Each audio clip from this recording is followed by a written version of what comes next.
Hey everybody, I'm Ammon at Blueforest Studios. I'm the creative director. Today we're going to be talking about a book that I read many years ago. It's called Story by Robert McKee, and of course there's a subtitle, Substance, Structure, Style, and the Principles of Screenwriting. So it's a really good book, but it's geared towards Hollywood screenwriters, but there are some great tips that I learned that helped me with my brand storytelling. He starts with this one concept he calls what's at stake, 3 magic words.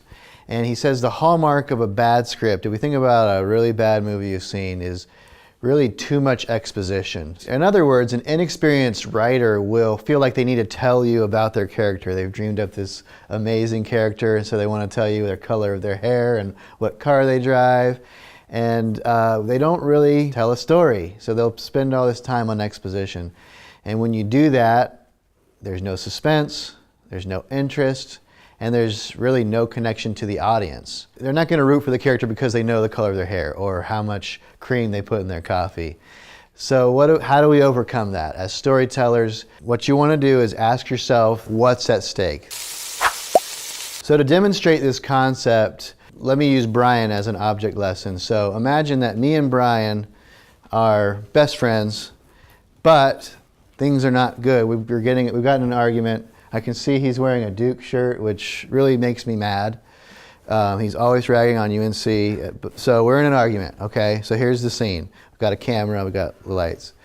And the end of this argument is he says some harsh words to me, and he throws his coffee down, he's mad, and he runs out the door. That was really loud. From an amateur filmmaker standpoint, that would be scene 1. But from a storyteller standpoint, scene 1 really isn't done yet because we've asked the question, what's at stake, but we haven't answered what's going to happen. What's at stake is our friendship. Now it's threatened, and he's run out the door, and I might chase him out the door, and then as he jumps in the car and drives down the road, I might get in my car, and now we're in a high-speed chase.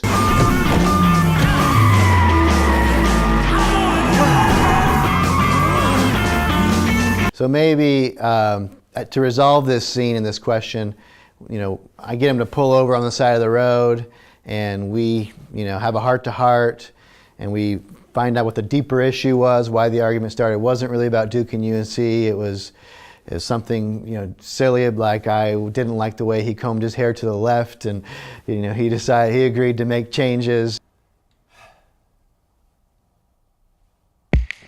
And everything's better again. So we've resolved the question of what's at stake, and it's been threatened, and now we know the outcome of that question. When we think about this amateur filmmaker who's writing these scenes with nothing happening and not answering this question, that's kind of like most TV commercials and bad marketing that you've seen, where they go on and on about your product, your service, features, benefits, and they don't really talk to your, to your customer about what's at stake for them and how is your product going to be the hero of that or answer that question. If you decide not to do this in your marketing, what you're going to end up with is a pretty boring piece of marketing. So if you really want to up your brand storytelling game, ask yourself this question every time you're doing any kind of marketing, and address that question, what's at stake for your customers? Now go out there and tell your brand story.